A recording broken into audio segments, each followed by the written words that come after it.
Took a British Isles cruise on the Regal Princess, and one of the last ports of call was Belfast, the capital of Northern Ireland. There is an irony that this port is included in a British Isles cruise because in Ireland, that phrase, British Isles, is somewhat controversial and there is objections to its usage. When we made port in Belfast, I was pretty excited for the day's exploration of the town via a hop-on, hop-off bus. Maybe it was the weather or the visual reminders of the city's struggle, but this excursion ended up being pretty heavy. It still leaves lingering thoughts in my mind. The day began with us docking at the cruise terminal in Belfast, where we disembarked the cruise ship and took a shuttle to the city center, where we picked up the hop-on, hop-off bus, our transportation for the day. We had tickets for the Titanic Museum, and thankfully one of the first stops on the hop-on, hop-off route was the Titanic Quarter. Belfast was where the Titanic was constructed and launched. Essentially, it was where she began her ill-fated journey into history. The tour guide on the bus gave us lots of Titanic facts, and she even cracked wise that the sentiment in Belfast was that the ship was good when it left the city.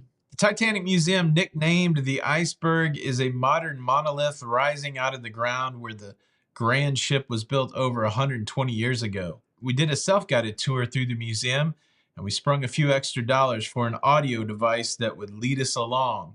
We could key in the numbers as we went to tell us what we were looking at. The tour walked us through the building of the Titanic and the events of the sinking and the aftermath of the disaster. There were some eerie moments on that tour. Looking out at the poles where the ship was built and launched, you could almost see the ghosts of those who had actually hammered the rivets into place. The museum took you through the timeline of the sinking and paid homage to those who lost their lives. Belfast is just one of many cities with a Titanic history, and the iceberg there in Belfast, an appropriate homage to the history of the Titanic and its role that it played in ocean travel. I was glad to visit that museum.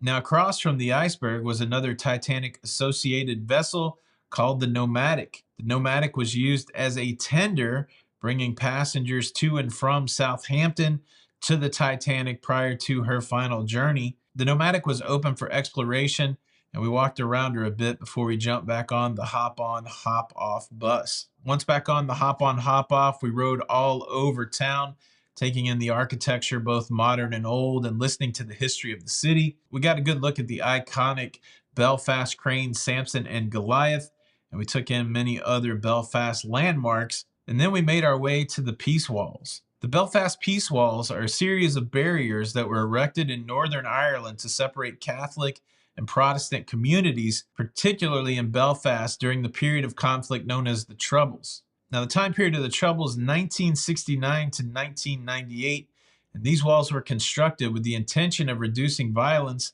and tension between the two communities who were divided along religious and political lines. The Catholic communities generally identified as Irish nationalists or Republicans, seeking a united Ireland, while the Protestant communities identified as Unionist or Loyalist, wanting Northern Ireland to remain part of the United Kingdom. As we rode through these communities separated by the peace walls, felt like I was in a time machine. News stories flashing back to me from the 80s and 90s about life and death over this struggle in Northern Ireland. Loyalist flags and martyr images painted building side, reminders of what had gone on in these neighborhoods. Peace was declared in 1998, but our tour guide said, look, the walls are still up. Some of them are even still locked. The community is not ready to tear them down. After taking in the city, the hop-on, hop-off bus dropped us back off at the city center where we boarded a shuttle back to the cruise port. It was a quiet ride back to the cruise port, and as we sailed away from Belfast, I was left with the sense that it was a heavy town where heavy things had happened and where those heavy things continue to shape the historic city. I took it all in the best I could. I ate pasta. I headed back to sea for the next adventure. Well, I came away thankful. Thankful for the people that have lived before us in a place that I'd never been. And thankful for the opportunity to travel there. Vitamins and history books, psychology and a different way to look at it all.